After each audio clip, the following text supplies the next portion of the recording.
Good morning. It's Wednesday morning, and we are reading Romans 13, 1 through 7. Let every person be subject to the governing authorities, for there is no authority except from God, and those that exist have been instituted by God. Therefore, whoever resists the authorities resists what God has appointed, and those who resist will incur judgment. For rulers are not a terror to good conduct, but to bad. Would you have no fear of the one who is in authority? Then do what is good, and you will receive his approval, for he is God's servant for your good.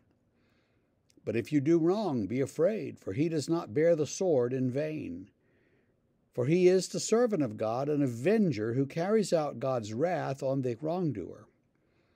Therefore, one must be in subjection, not only to avoid God's wrath, but also for the sake of conscience.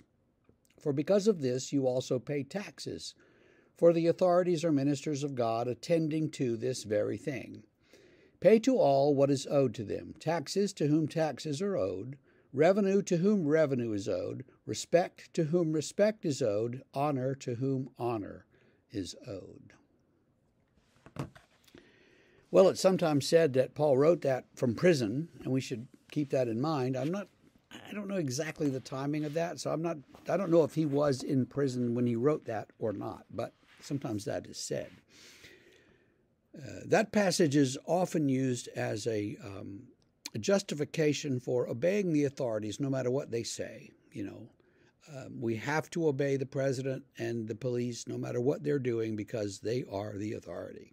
And that is a sin to disobey the authorities. And so if we disobey them, then we're going to go be in big trouble. And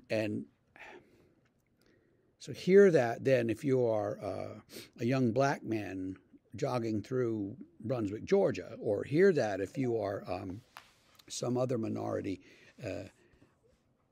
being harassed by the police. Hear that if you are a Russian citizen these days. Really? God has appointed Putin? Well, there's a lot that could be said here. I think that what Paul is trying to do is to get the people to see that you don't want to do things that are going to aggravate and anger the authorities because they'll come after you. So just be quiet, be a good citizen, pay your taxes, and don't wake any waves, and so they'll leave you alone. And they'll leave the church alone, and that's what we all need, is for the church to be left alone. That's what the early church tried to do, actually, is just lay low and smile.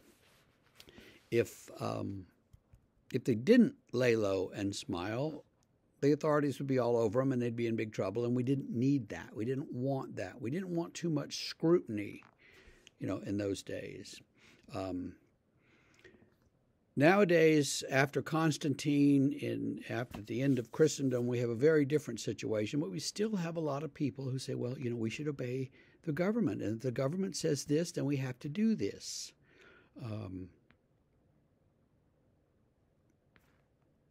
Take that how you will. I think I'm not sure it's a great interpretive scheme. If you read Romans 13 and then go read Revelation 13, you see a very different attitude toward the emperor and Rome.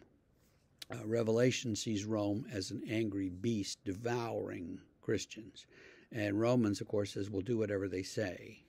So we always have to keep the context in mind when we're reading Scripture. And so back to the beginning, if Paul was he was in prison in Ephesus for a while, and if he was in prison when he wrote this letter, then it's kind of ironic that the Romans have put him in jail, and he's writing and saying, well, obey the authorities.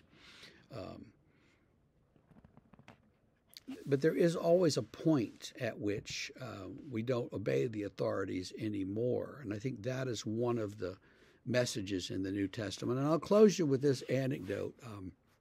Dietrich Bonhoeffer was the the famous German theologian who was killed by the Nazis, was in prison for several years and wrote letters back and forth with his brother-in-law, Eberhard Bethge, who survived the war and who actually came to Princeton while I was there. And Bethge said in the class one time, he said, well, we were all standing around at some kind of a thing one time, and everybody starts saluting Hitler. And I don't know if Hitler was there or they were just doing this Nazi salute because somebody was leading it. But he looked over, he said, and Bonhoeffer's, got his arm in the air, Heil Hitler, Heil Hitler. And he looked shocked. And Bonhoeffer said, shut up and get your arm in the air. This isn't worth dying for. So, you obey the authorities in the little things, maybe not the big things. We're going to try to kill Hitler, but in the meantime, let's not get arrested for, a traffic violation or something. Just because we disagree with the government's policy, we still obey the normal everyday laws. And that's a way to look at it, I think. Great deal more could be said on this topic. What I'll say right now is, just live peaceably and keep the peace, and let's not get the authorities wrangled up at us because of our faith. That would be a disaster. Have a great day. We will see you tomorrow.